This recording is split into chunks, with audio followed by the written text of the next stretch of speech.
Hi friends, hello wheel ಚಲೋಣ ಅಥವಾ steel wheel ಚಲೋಣ ಅಂತೇಳಿ ಭಾಳ ಜನ ಕಮೆಂಟ್ ಹಾಕಿದ್ರು. ಸೊ ಇವತ್ತು steel wheel versus hello wheel compare ಮಾಡೋಣ ಬರ್ರಿ.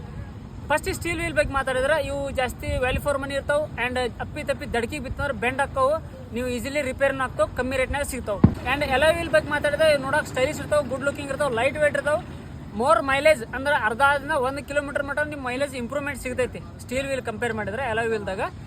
ಬಟ್ ಇದು ಪ್ರಾಬ್ಲಮ್ ಏನಪ್ಪ ಅಂತಂದ್ರೆ ನೀವು ಜಾಸ್ತಿ ದಡ್ಕಿ ಇರುವಂಥ ರೋಡು ಅಥವಾ ಭಾಳ ತೆಗ್ಗದಿನ್ನು ಆಫ್ ರೋಡ್ ಟೈಪ್ನಾಗ ಮಾಡಿದ್ರಪ್ಪ ಅಂತಂದ್ರೆ ಅಪ್ಪಿ ತಪ್ಪಿನ ಜೋಡಿಸಿ ದಡ್ಕಿ ಬಿತ್ತಂದ್ರೆ ಕ್ರ್ಯಾಕ್ ಆಗ್ಬಿಡ್ತಾವೆ ಆ್ಯಂಡ್ ರಿಪೇರಿ ಆಗಂಗಿಲ್ಲ. ಅಪ್ಪಿ ತಪ್ಪಿ ಕೆಲವೊಬ್ಬರು ರಿಪೇರಿ ಮಾಡಿಸಿ ಯೂಸ್ ಮಾಡ್ತಿರ್ತಾರೆ, ದಯವಿಟ್ಟು ಹಂಗೆ ಮಾಡಕ್ಕೆ ಹೋಗ್ಬಿಡ್ರಿ.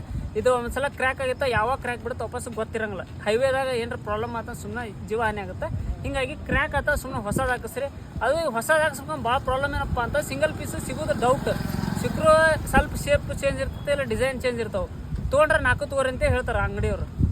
ಹೀಗಾಗಿ ಬೆಟರ್ ನೀವು ಬೇಸ್ ಮಾಡಲ್ನಾಗಿದ್ದು ಸ್ಟೀಲ್ ವೀಲ್ ಇದ್ದವ್ರೆ ಅಲೋಯ್ಗೆ ಅಪ್ಗ್ರೇಡ್ ಮಾಡೋಕೆ ಹೋಗ್ಬೇಡ್ರಿ. ಅಲೋಯ್ ಸಿಕ್ಕರೆ ಕಂಪ್ನಿ ಅಲೋಯ್ ತೊಗೋರಿ. ನಾರ್ಮಲ್ ಮಾರ್ಕೆಟ್ ಅಲೋಯ್ ತೊಗೊಂಡ್ರೆ ರಿಸ್ಕ್ ಇರ್ತೈತೆ ನೋಡ್ರಿ.